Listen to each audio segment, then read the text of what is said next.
है लंब वृत्तीय बेलन।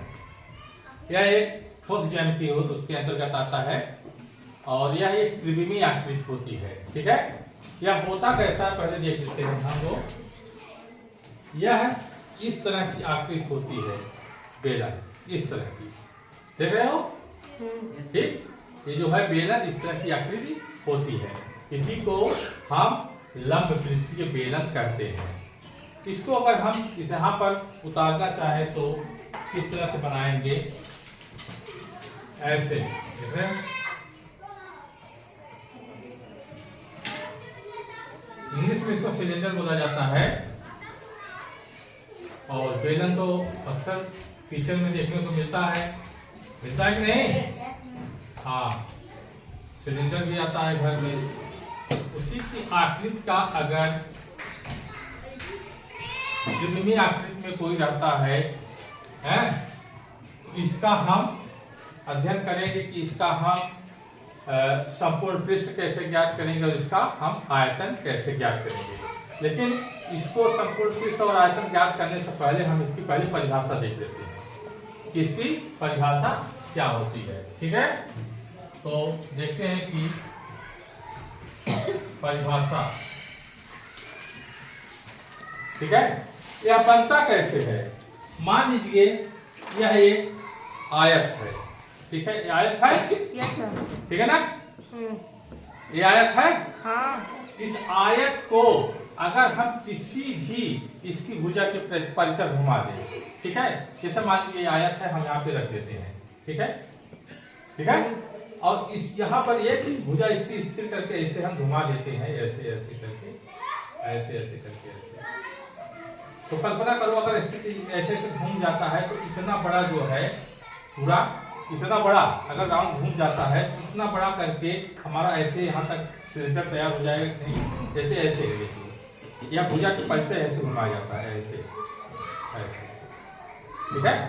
तो ये जो है जिस भुजा के परितः घूमता है वह इस बेलन की त्रिज्या हो जाती है, और जो जिस भुजा के परितः घूमता है जो है यह बेलन क्या हो जाता है, ऊंचाई हो जाती है, और जो यहाँ पर जो इसका जो है जहाँ से घूमता है तो ये इसका क्या हो जाता है, बेलन की आधार की त्रिज्या हो जाती है, जिस आधार से घूमता है।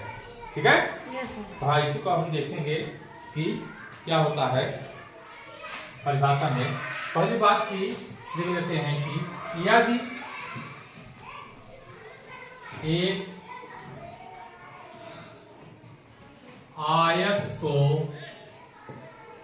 आयत की बात हो रही है, ठीक है ना, यही है आयत, इस तरह से यदि आयत को उसके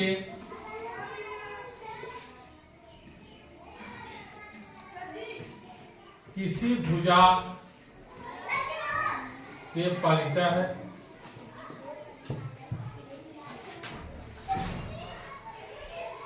घुमाया जाए तो बनी ठोस आकृति को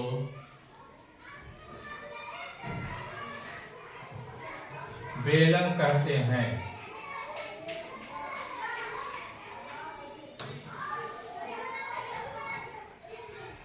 जिस भुजा के परितः घुमाया जाता है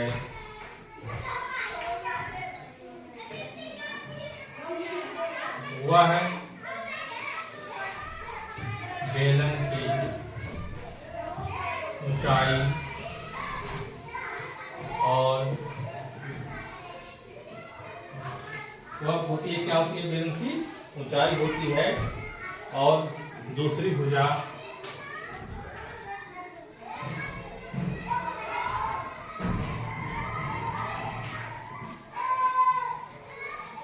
आधार, जो दूसरी भुजा होती है वो क्या होती है, वह बेलन के आधार की त्रिज्या होती है। दूसरी भुजा बेलन के आधार की त्रिज्या होती है, बेलन के आधार की त्रिज्या होती है। ठीक है, यह एक त्रिविमीय ठोस आकृति होती है।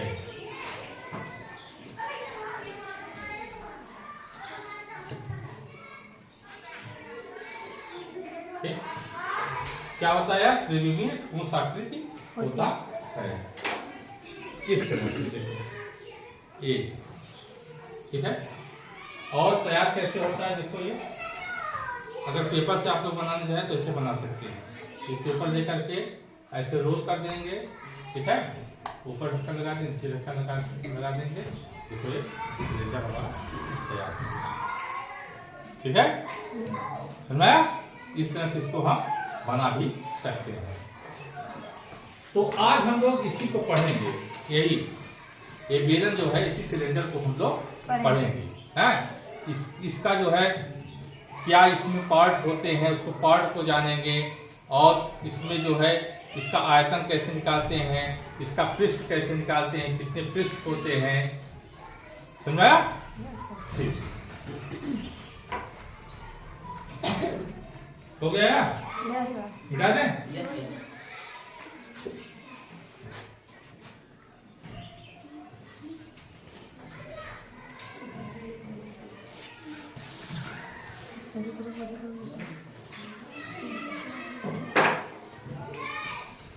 तो पहले हम देखते हैं कि बेलन यहां पर होता है,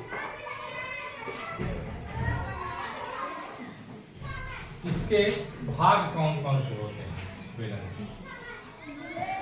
इसको जानना जरूरी है, ठीक है ना।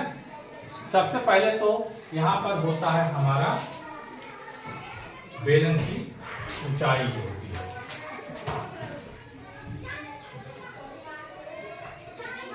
बेलन की ऊंचाई, ठीक है। यह हमारी बेलन की ऊंचाई होती है। इसको हम x से शो करते हैं। किससे शो करते हैं? x से। हाइट की है ना, ये देख रहे हो ना, ये बेलन की ऊंचाई हो गया, ठीक है। उसके बाद यहां से देखो, जिसके परिकर घुमाया जाता है वह है, और दूसरी चीज हो जाती है हमारी बेलन की त्रिज्या, ठीक है ना। और बेलन की त्रिज्या क्या, इसमें जो है दो पृष्ठ होते हैं, ठीक है। एक समतल पृष्ठ होता है और एक यह वक्र पृष्ठ होता है। तो बेलन की त्रिज्या जो होती है क्या होती है, समतल पृष्ठ की होती है, इसको R से डिनोट करते हैं, ठीक है। हाँ, और इसमें क्या होता है, वक्र पृष्ठ है, वक्र पृष्ठ। यह घुमावदार जो नहीं होता है, यह पृष्ठ है, ठीक है। यह इसका वक्र पृष्ठ कहलाता है। ये जो मुड़ा हुआ भाग होता है क्या कहलाता है, वक्र पृष्ठ। और ये समतल पृष्ठ हमारा कहलाता है। ये और इधर भी होता है एक, देखो ये दोनों हमारे जो है समतल पृष्ठ। इस प्रकार हम कहेंगे कि बेलन में कितने समतल पृष्ठ पाए जाते हैं, कितने समतल पृष्ठ हो जाएंगे, दो। और वक्र पृष्ठ कितना हो जाएगा, एक वक्र पृष्ठ हो जाएगा, ठीक है। तो इसमें बेलन में जो है एक वक्र पृष्ठ पाया जाता है, और बेलन में दो समतल पृष्ठ पाए जाते हैं। अब आइए हम देखते हैं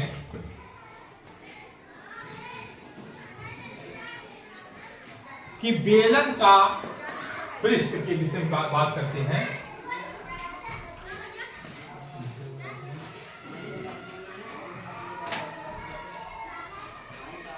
बेलन का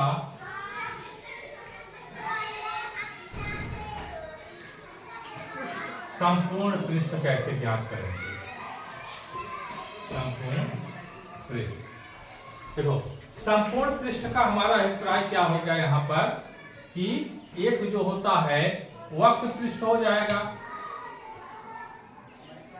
पृष्ठ का मतलब इसका क्षेत्रफल, समझ रहे हो नहीं? इसका पूरा हमें जो क्षेत्रफल ज्ञात करना है, इसका क्षेत्रफल ज्ञात करेंगे, इसका ज्ञात करेंगे, ठीक है। तो इसका जो संपूर्ण पृष्ठ होता है वह हम कैसे ज्ञात करेंगे? वक्र पृष्ठ ज्ञात करेंगे प्लस इसमें क्या है, दो समतल पृष्ठ होगा, दो समतल पृष्ठ होगा,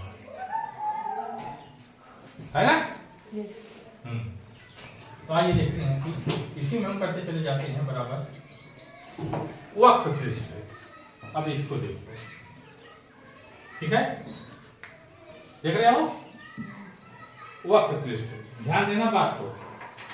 वक्र पृष्ठ क्या होगा, इसका क्षेत्रफल हम कैसे ज्ञात करेंगे? इसका है, मान लीजिए खीरा होता है, खीरा सबके घर में खाए हो, खीरा को छीलते हो, स्लाइड काटते हो, ऐसे ऐसे करके स्लाइड काटते हो ना, ऐसे ऐसे करके, ऐसे ऐसे करके काटते हो ना, काटते हो। तो अगर इस खीरे का मतलब ये घेरा, खीरा खीरा होता है ना, खीरे को अगर काटोगे एक सर्किल का रूप बनेगा, इस तरह से सर्किल बनेगा कि नहीं बनेगा? अगर सर्किल का हम किनारे किनारे का ज्ञात करें सरकमफेरेंस, तो परिधि होगी उसकी ना, इसी तरह बेलन की भी तो परिधि होगी, एक एक हो सरकमफेरेंस, उसकी परिधि जो है हम जोड़ते अगर चले जाएंगे तो पूरा संपूर्ण क्षेत्रफल आ जाएगा कि नहीं? या तो हम जोड़ते चले जाएं, या तो फिर हम क्या करें, गुणा कर दें उसकी ऊंचाई का, समझ रहे नहीं? उसकी ऊंचाई का गुणा कर दें हम, ये भी तो हो सकता है? क्योंकि हमने बताया है कि जो हम एक पहाड़ा पढ़ते हैं ना, टेबल पढ़ते हैं, वह जोड़ ही तो होता है, दो में दो जोड़िए तो चार आता है, दो में दो तीन बार जोड़िए, दो दो दो, या दो का तीन गुणा करिए, दो की अच्छा, ठीक है ना? तो इस प्रकार जो हमारा वक्र पृष्ठ होगा, यह क्या हो जाएगा, इस वृत्त की परिधि हो जाएगी। परिधि कितना होता है, 2 पाई r, इसकी परिधि हमारी क्या हो जाएगी, 2 पाई r, और 2 पाई r को अगर हम क्या करेंगे, इससे किससे गुणा कर देंगे, ऊंचाई से, अगर ऊंचाई से गुणा कर देंगे तो हमारा मिल जाएगा यह वक्र पृष्ठ। दोनों हम एक ही निकाल के बता रहे हैं। उसके बाद हमारा ये हो जाएगा हमारा वक्र पृष्ठ, और यह समतल का जो है, यह दो समतल पृष्ठ है ना, तो समतल का हमारा क्या हो जाएगा, यह वृत्त का क्षेत्रफल, वृत्त का क्षेत्रफल यही है ना, देखो अब ये जैसे ये है, इसका क्षेत्रफल निकालेंगे, यही है ना, देखो ये इसका क्षेत्रफल निकालेंगे, इसका क्षेत्रफल हमने पढ़ा है क्या होता है, पाई r स्क्वायर, ठीक। देखिए दो प्रकार का इसमें पृष्ठ होता है, एक वक्र पृष्ठ होता है यह है, और समतल पृष्ठ, समतल पृष्ठ दो होते हैं, वक्र पृष्ठ एक होता है। तो बराबर यहाँ से हम इसको हल कर लेते हैं, यहाँ से हम कितना कॉमन ले लेंगे, 2 पाई r हो जाएगा, यहाँ पर से s प्लस r, ये होगा ना, यहाँ s प्लस यहाँ पर r। यह जो है संपूर्ण पृष्ठ किसी बेलन का होता है, संपूर्ण पृष्ठ, ऐसे हम ज्ञात करते हैं, ठीक है। अब आइए आयतन हम देख लेते हैं कि किसी वृत्त का आयतन हम कैसे ज्ञात करेंगे, ठीक है। Yes sir. हाँ, मिटा दे इसको। Yes sir. हाँ।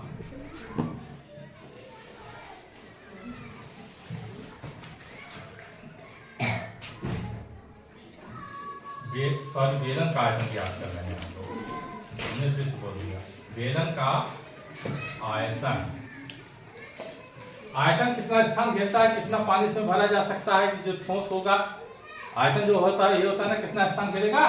तो हम इसको कैसे निकालते हैं आयतन को, आयतन मतलब पहले हम इसका क्या करते हैं, जैसे एक ये है ना, इसका हम क्या करते हैं, पूरे का क्षेत्रफल ज्ञात कर लेते हैं, और एक क्षेत्रफल ज्ञात करके हम एक एक कर करके रखते चले जाए स्लाइड में, या तो ऊंचाई गुणा कर दें, या तो स्लाइड रखते जाए, या तो ऊंचाई का हम गुणा कर दें। तो अब इसका हमारा क्या हो जाएगा, वृत्त का क्षेत्रफल होता है पाई r स्क्वायर, और ऊंचाई से हम इसका गुणा कर दें, मतलब यस। तो इस प्रकार जो है बेलन का आयतन हो गया पाई r स्क्वायर यस, यह घन इकाई, ठीक है ना। तो इस प्रकार इस पर सवाल लगाएंगे, जो नहीं आएगा उसको पूछेंगे, हम बता देंगे।